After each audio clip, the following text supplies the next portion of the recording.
मोदी आले, भेळ खाल्ली, पण आता दुकानदाराला होतोय प्रचंड मोठा पश्चाताप। या एका चुकीमुळे झाली मोठी चूक। पश्चिम बंगालमधल्या झारग्राममध्ये प्रचारादरम्यान नरेंद्र मोदी अचानक एका छोट्या स्टॉलवर थांबले। साधेपणानं भेळ मागवली आणि पुढे जे घडलं ते पाहून सगळेच थक्क झाले। दुकानदार विक्रम शॉपसाठी तो क्षण म्हणजे स्वप्नच होतं। देशाचा पंतप्रधान स्वतः त्याच्या दुकानात उभा त्याच्याशी गप्पा मारतोय, कुटुंबाची विचारपूस करतोय आणि त्यानं बनवलेल्या भेळीचं कौतुक करतोय। आसपासची गर्दी, कॅमेरे, गोंधळ आणि त्या सगळ्यात विक्रम शॉ पूर्णपणे हरवून गेला। त्या क्षणी त्याला काही सुचत नव्हते, काय बोलावं, काय करावं, फक्त हा क्षण जगायचा होता।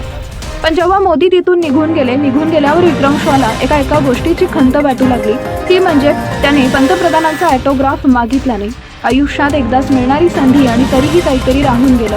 तो स्वतःलाच विचारू लागला, मी इतका गोंधळलो का, इतका भावुक झालो की साध्या गोष्टीही लक्षात राहिल्या नाही। त्या भेटीतलं सगळं काही सुंदर होतं, पण एक छोटासा भाग मात्र अपूर्ण राहिला। विक्रम शॉनं त्या क्षणी पंतप्रधानांचा एक साधा ऑटोग्राफही मागितला नाही, ना फोटो काढला, ना कोणती आठवण जपून ठेवली।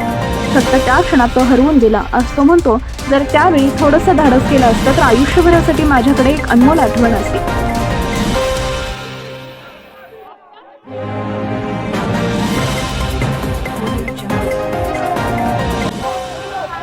बढ़िया बना है।